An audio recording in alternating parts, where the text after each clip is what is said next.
It's time for the Daily Stand Up Podcast presented by Agile Dad with your host, Lee Henson. Without any further ado, let's get started.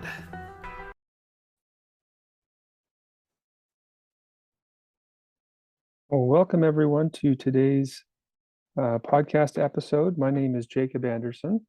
I am an Agile coach and trainer, and I work together with Lee Henson from Agile Dad. So he's graciously given me an opportunity to go ahead and talk to you a little bit about some things that I'm passionate about. So I specialize in some specific areas with Agile as far as scaling the Agile approach that actually gets used. And lately, I've actually been focusing a lot on the scaled Agile framework. And there's some specific topics of interest. I tend to focus very heavily on the values and the principles that get utilized with any sort of Agile approach. So that's a little bit of what I'm going to take today as far as an approach from the principles so that are talked about in the safe, lean, agile 10 principles, so that are espoused by the scaled agile framework or by scaled agile as a whole. So we're going to talk about two of those principles today. Number 9 and number 10 are the ones that we're going to actually be talking about. So number 9 is actually the topic of decentralizing decision making. Number 10 is the topic of organizing around value. So let's dive in and talk about these just briefly. So the one about number 9, so that talks about decentralizing decision making. It's a very interesting one because I think many times, so within our teams and within our organizations, we have a tendency to push decisions up in the organization, right? So to try to go ahead and get approval from senior management or leaders that we're actually defaulting to go ahead and make certain types of decisions. So, but it's not always the best idea to go ahead and push all of those decisions, up within your organization. You have to actually make sure that decisions are made where the information best resides.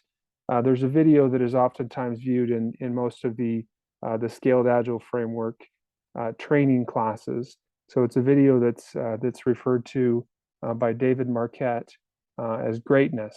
So in that particular video, he talks about empowering individuals to go ahead and make decisions based off of the information they have available, right? So, and it's usually the information that is empowering them to go ahead and make better decisions than what we would actually typically go ahead and make at a higher level as far as leadership or management is actually concerned.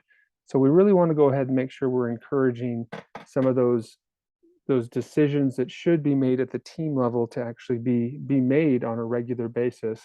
So in a decentralized type fashion. So that decentralization of decision making, a couple of tips to kind of look out for is to make sure that when making frequent decisions, when making time critical decisions, when making decisions that require localized information that might have a specific context around a certain customer base or a certain type of technology, so that we really want to go ahead and decentralize those decisions.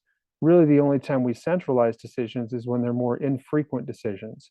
So, because we don't want to delay decisions that need to actually be time critical. So we want to actually make sure that we encourage those decisions to be made so in a decentralized fashion wherever possible, unless they're the more infrequent, the long lasting, the ones that have significant economies of scale, so that we're actually looking to go ahead and make those decisions at a more centralized type of location. So that's something to go ahead and keep in mind. And it's different. So to go ahead as a leader to go ahead and trust your individuals to go ahead and make those decisions. So it's a skill that becomes practiced over time. So and that trust has to be built. So that it is granted that trust is actually granted to those individuals to make decisions so that are really going to help the organization move forward. So decentralization is a skill that gets learned. So in the same fashion as what you've traditionally heard over years as far as delegating responsibilities to people. So it goes even beyond that.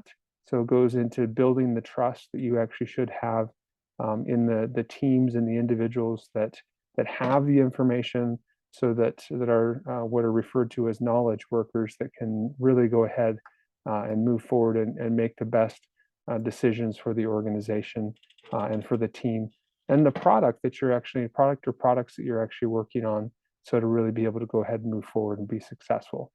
So that's number 9, so which is decentralizing decision making. So it's one that I always push, that just reiterate the topic of make the decision where the information resides. So that's where we need to be making decisions. So, and don't always push things up in your hierarchy, so or up in your management chain, so to go ahead and make decisions, but trust those individuals within your teams.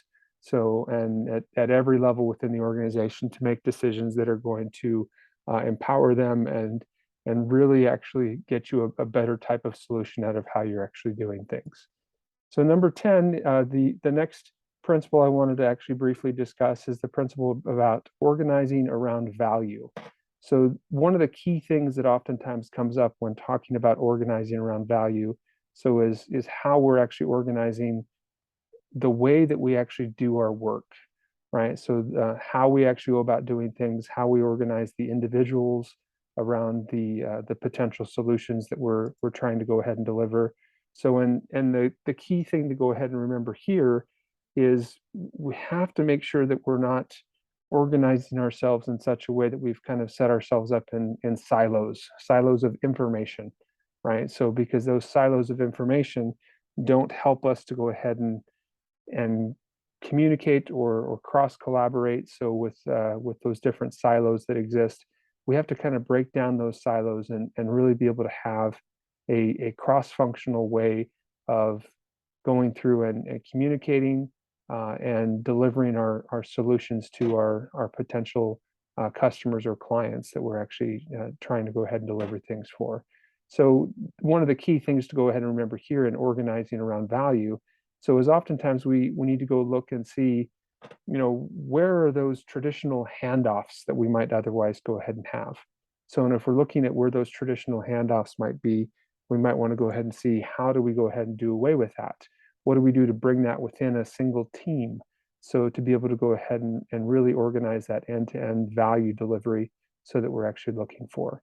So we want to go ahead and maximize the value that we can get out of really trying to go ahead and organize ourselves in such a way that our teams can be as effective as possible. So we go from oftentimes called concept to cash, right? So we go all the way from the business end of how we're actually envisioning things all the way to how we're actually delivering the solution. So how we're creating it and delivering it for our end customers. That's what we want to go ahead and enable when we actually have that organization around value. So that's just a couple of my thoughts that I have on that particular topic. So both principles are very valuable to go ahead and look at. So everything from making sure that we're decentralizing our decision making, so to how we organize ourselves into cross-functional teams and really go ahead and deliver value on an ongoing and consistent basis. So I hope you've actually found a couple of the ideas that I've actually shared with you here valuable. So if there's any other topics that are of interest to you, so be it related to SAFe, or be it related to anything Agile. So as Lee always mentions, don't hesitate to reach out to us. So learn more at agiledad.com, and we're more than happy to go ahead and talk about those topics or talk about any articles or anything else of interest to you. So we're happy to go ahead and actually cover that. So thank you so much for listening in, and hope you have a wonderful day.